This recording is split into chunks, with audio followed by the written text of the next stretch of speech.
Hello students, I'm Sonali Kelkar from City International School. In this session, we are going to discuss about the different diagram-based question, and this is specifically for the biology. So let's start today's session. Here, illustrate the following with the help of suitable diagrams. A binary fission in amoeba, as you can see, binary fission, it is a type of a fission where the parent organism divides into two identical daughter cells. Right here you can see the amoeba. First there is a division of the nucleus. As you can see, the nucleus is elongating, the nucleus is dividing first, and then the cytoplasm divides, and later on it divides into the parent body divides into two daughter cells. Okay, so with this diagram is not a self-explanatory diagram. You need to add few more points on the diagram. Now coming to the next is leaf of bryophyllum. As you can see, the leaf of bryophyllum, right? You can see the marginal adventitious buds over here, small buds. They are in the marginal notch. These buds are present in the marginal notch, right? This is our main leaf, right? And this is a young plant. You can remove this bud and grow it separately. It will grow as a particular plant. Okay, so now what is vegetative propagation? It is a type of asexual plant reproduction in which new plants are obtained from a part of the parent plants. Okay, so under the favorable condition, various structures take part in this type of reproduction. So this is known as a natural vegetative reproduction. Let's do the next question. Illustrate the following with the help of a suitable diagram. Spores formation in Rhizopus. Okay. Now, in many multicellular organism, a blob on a stick. You can see. Can you see this blob on the stick? These blob on the stick like structure are involved in reproduction. How they are involved in reproduction? These blobs are known as sporangia, and as you can see, these blobs are filled with spores, right? Okay, and when these blobs burst, the spores are released into the atmosphere, okay, into the air, and later on these spores develop into a new organism. Okay, so the spore formation is also a type of asexual reproduction. So this is a spore formation type of reproduction that you can find in Rhizopus. Okay, now it has a thread-like structure that is called hyphae, develops on bread. If you can see in a bread, on a bread, moist bread, in fact it is when it is kept open for a few days, you can see the thread-like structure. Okay, this is because of the spore Rhizopus present in the air, settle down on the bread and germinates to form a new Rhizopus colony. The second is multiple fission in Plasmodium. Now here you can see multiple fission in Plasmodium. As we can see, there are small daughter cells present in the parent cell, right? So this type of fission, multiple fission, this type of fission where the parent organism divides into many identical daughter organisms at the same time. Okay, and multiple fission can be seen in organisms such as Plasmodium, which is nothing but malarial parasite. Okay, so you can see many daughter cells produced in a multiple fission, and then these cells get burst out and these daughter cells are released, and then again they go into a organism, individual organism, right? So the cell, the parent cells, divides into many different daughter cells inside the organism, right? Next, name the part label A, B, C, D, E. Where do the following function occurs? Now this is quite familiar question for you all because we have done this type of questions before.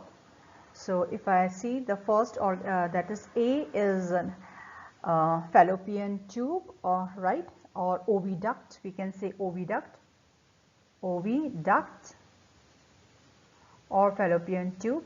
B is ovary. C is uterus. Okay, and D is cervix. Cervix, C-E-R-V-I-X, cervix. E is vagina. Vagina, right? And these are the questions related with the diagram. Where do the following function occur? Production of egg, definitely ovary, where the eggs are produced. Fertilization, oviduct, or you can write fallopian tube.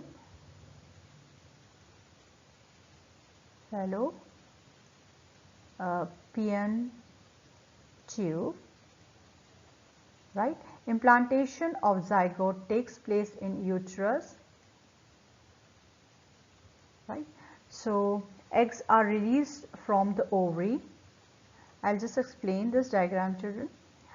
Eggs are released from the ovary, then this egg will go collect by the ephemeræ, okay, finger-like projection at the end of the oviduct.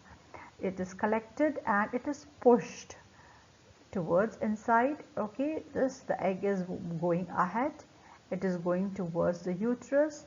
Okay, over here the fertilization can take place, takes place, right? Once the fertilization takes place, then the zygote is moving ahead, and it will get implant in the ovary, right? After the implantation, definitely it is going to develop over here. This develop into embryo, and eventually it develops into the fetus. For 280 days it will be there, which is a gestation period, that is 9 months 9 days gestation period, and it will develop into a full grown fetus, and after the birth it will come out from the uterus at the end of 280 days. That is parturition, that is the birth of a baby, right?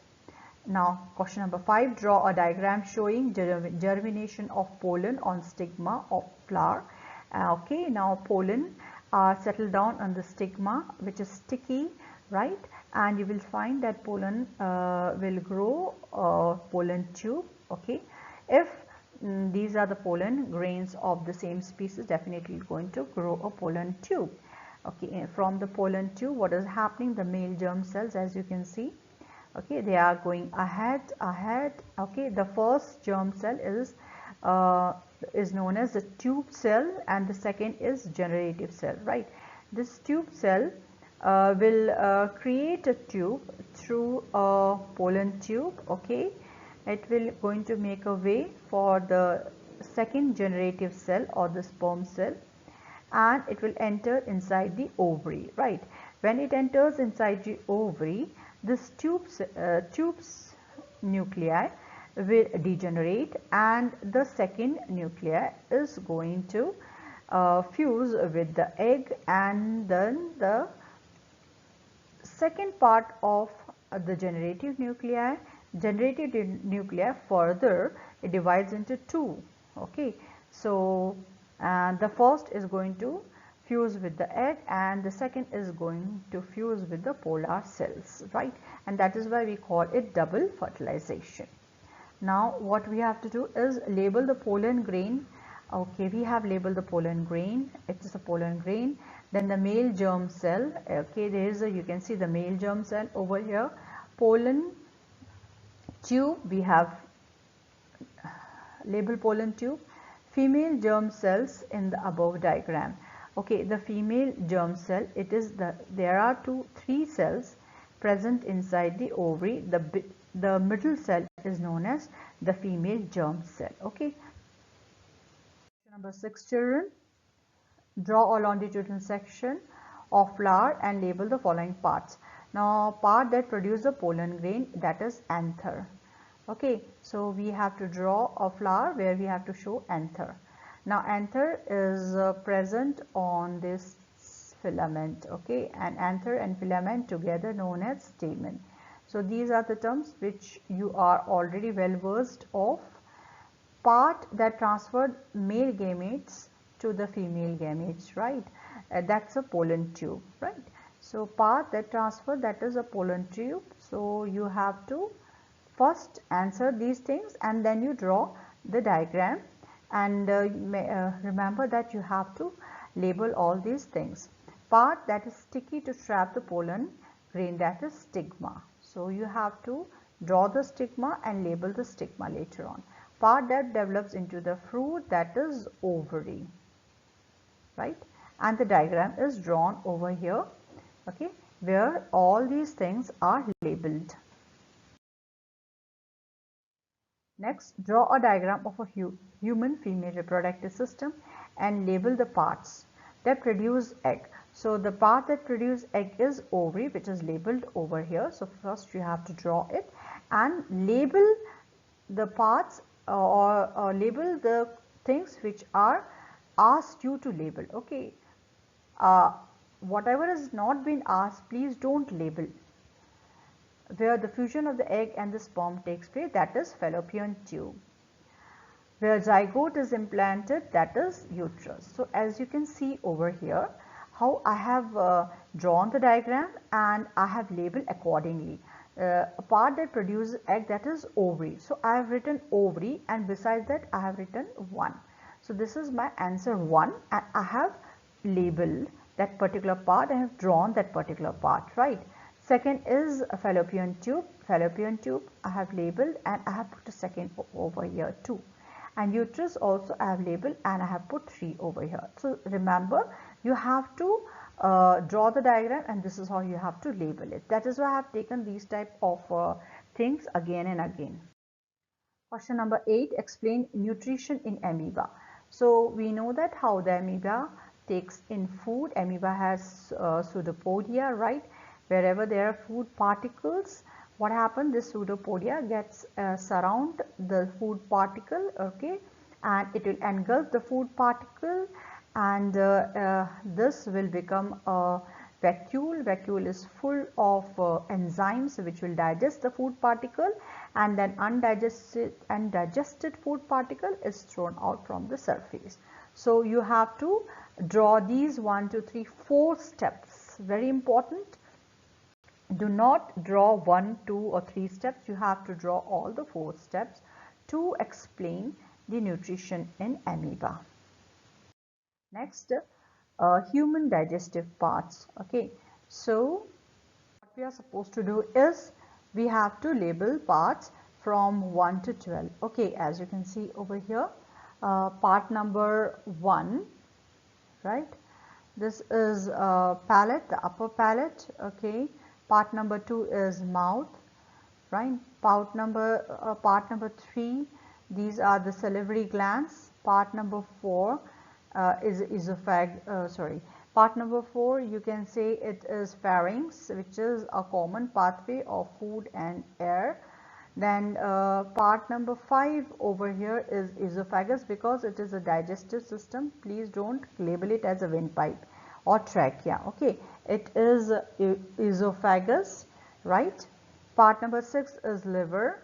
Part number 7 stomach. 8 pancreas. 9 large intestine, and 10 small intestine. 11 is rectum, and 12 is anus, right? So I want you to draw the proper diagram and label it in your copy. Yes, our next question is regarding the main reproductive system. The diagram is given over here and you have to label the diagram, right? So the first one is penis, right? And the second one is urethra. Okay, and the third one is scrotum.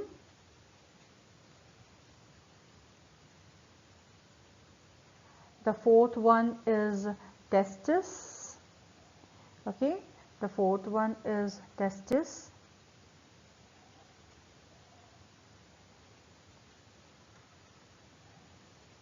The fifth one is Fifth one is bladder, or you can say urinary bladder. Bladder. You have to write the full form, urinary bladder. And the sixth one is very important, that is vas deferens.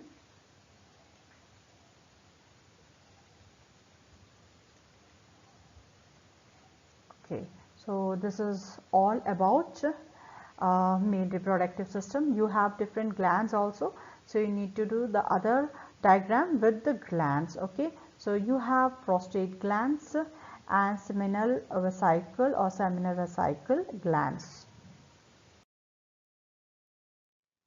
Let's take the structure of nephron, and which is also again an important diagram from the chapter life process, right?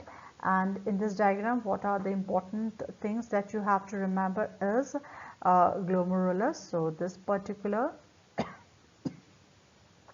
right, this network of efferent arteriole, it is nothing but the glomerulus, right? This is efferent arteriole. Efferent arteriole is the smallest artery that is entering inside the Bowman's capsule. This bow or the bowl-like thing is known as Bowman's capsule, right? This is known as Bowman's capsule. It further go down and forms proximal convoluted tubule. Okay, this is proximal convoluted tubule, and down it makes a Henle's loop, and then again there is a tubule. This is known as distal convoluted tubule, okay, which ends up into a collecting duct. So these are the important point or the important labeling that you should know about it. Okay, here this is the thicker one, the broader one is efferent arteriole. Okay, it makes a network over here and it comes out. When it is coming out, as you can see, the diameter is thick, the diameter is less, so this is more thinner, and this is known as efferent arteriole, right? These two things you have to remember. Then glomerulus, Bowman's capsule, Henle's loop. Okay, you don't have to remember ascending and descending. Okay, Henle's loop is important. Then you should know distal convoluted tubule, and short form it is DCT, and the short form of proximal convoluted tubule is PCT, and collecting tubule. Okay, so this is the important diagram that you should practice a lot. Next, coming to the human heart, the structure of heart. Now what you are supposed to know in the structure of heart is our right ventricle, okay, and right atrium, right ventricle. Okay, let's see how blood is coming. The blood is coming from inferior vena cava and superior vena cava, inferior vena cava, superior vena cava, and it is entering into right atrium, right? From the right atrium, blood goes to the right ventricle, right? And when the right ventricle squeeze, or we call it a systole, okay, then what happened? From right ventricle, blood will go out through pulmonary artery to the two different lobes of lungs, right? Our lungs have two lobes, right and left lobe, right? So this pulmonary artery, how will you remember artery? Because A for artery and A for away. Okay, that means it takes blood away from the heart. Okay, takes blood away from heart. So any blood vessel which is moving away from heart, it is nothing but the artery. Okay, now this pulmonary artery is the only artery which is having which type of blood? A blood which has less content of oxygen. Okay, so it has a blood which has less content of oxygen. We call it deoxygenated blood, right? And then we will see there are pulmonary veins. Okay, two sets of pulmonary vein entering to the left atrium, okay, from the left side, and 2 sets of pulmonary veins entering from the right sides. Okay, so these 2 pulmonary veins, they are getting oxygenated blood. Okay, oxygenated blood, I will write H2 plus blood, oxygenated blood from lungs, right? They are putting the blood or pouring blood into the left atrium, then that oxygenated blood will go to the left ventricle, and when the left ventricle squeeze, when there is a systole of right and left ventricle, and then what will happen to the left ventricle? This oxygenated blood will go from the aorta. Okay, it will go from the aorta.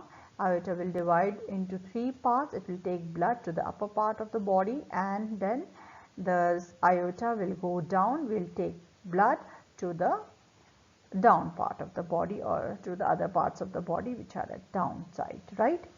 Okay, so here we can see, other than this, we can see pulmonary valves are there, okay, which are present in pulmonary artery, and then there is a valve between the right atrium and the right ventricle. We call it tricuspid valve, which are bigger in size, and there is one valve also which is present between the left atrium and the left ventricle. We call it mitral valve, or we also call it bicuspid valve. Okay, right. Then there is aortic valve in aorta. This we have, okay, aortic valve in aorta and pulmonary valve in pulmonary artery. So this is all about the human heart. Human respiratory system, as you can see, there is a nasal cavity, okay, air which is rich in oxygen, okay, oxygen rich air. We never inhale oxygen, we inhale air, and we inhale air and we exhale, inhale air and we also exhale air. Okay, but while inhaling the air, which it is rich in oxygen. Okay, exhaling air, it is rich in carbon dioxide. It is carbon dioxide. Carbon dioxide is rich in air while you are exhaling air, right? So this we have to remember. Okay, there is a mouth cavity, how the air goes to first pharynx and then it enters to the larynx. Larynx is nothing but voice box. Through larynx it enters through the trachea. This is a trachea. Okay, the trachea part is always guarded by the C-shape cartilages which prevent it from collapsing when the air is going out. See, whenever the air goes out, the chances of collapse is more. Okay, now when the air comes through trachea, it enters to bronchi. From bronchi it enters to bronchioles. First bronchi, then bronchioles, right? And then the third is alveolar sac, right? As you can see the alveolar sac over here, this alveolar sac, it is covered by capillaries. It is completely covered by capillaries, and from the capillaries the exchange of gases takes place. We call it diffusion. Okay, oxygen is getting dissolved with the blood and carbon dioxide is thrown out, right? And this carbon dioxide again and goes through bronchiole to bronchi, bronchi to trachea, trachea, and then nose and out. Okay, so this is the path of air. Then we can see the lungs are protected by ribs. Okay, as you can see, lungs are protected by ribs. So this is all about our respiratory system. You can see a diaphragm also over here, which divides our thoracic cavity and the abdominal cavity. Okay, it plays a very important role to increase or decrease the volume of lungs. Okay, let's take the cross section of leaf. It's a very important diagram, cross section of leaf. As you can see over here, the first layer, the brown, is cuticle layer. This is the first part of cross section of leaf, and then you will see the upper epidermis. Okay, and below the upper epidermis you can see palisade. Okay, and palisade parenchyma or spongy parenchyma. Okay, now or you can say palisade mesophyll and spongy mesophyll, right? Usually we call it palisade mesophyll and spongy mesophyll. In palisade mesophyll you can see the green structure. These are nothing but chloroplast, right? And in the spongy mesophyll also you will see green structure, but as compared to the palisade mesophyll, spongy mesophyll has less amount of chloroplast. Okay, now you have to show the diagram like this, and you have to show the empty spaces. Okay, now these empty spaces responsible for the diffusion of water vapor, right? And here you can see a gap, and this gap is guarded by the stomata. This is the stomata pore, or you can say the stomata opening, and there are two guard cells over here, right? And here you can see the air spaces. Air spaces are very important for the conduction of water, and the air comes out, oxygen comes out through stomatal pore, and carbon dioxide is taken in through stomatal pore, as well as water vapors also comes out through stomatal pore. H2O also comes out through stomatal pore. Okay, that is known as transpiration. So through stomata the transpiration takes place, as well as the exchange of gases takes place, right? So during the daytime, this is happening during the daytime. What is happening? Carbon dioxide is taken in, okay, because it is required for photosynthesis, and oxygen is thrown out. Very important gas for human beings and for other animals, right? But during the nighttime the opposites happen. That means it breathes like animals, right? Oxygen is taken inside and carbon dioxide is thrown out during the night time, right? So this is all about today's session, children. Practice today's topic, and thank you so much.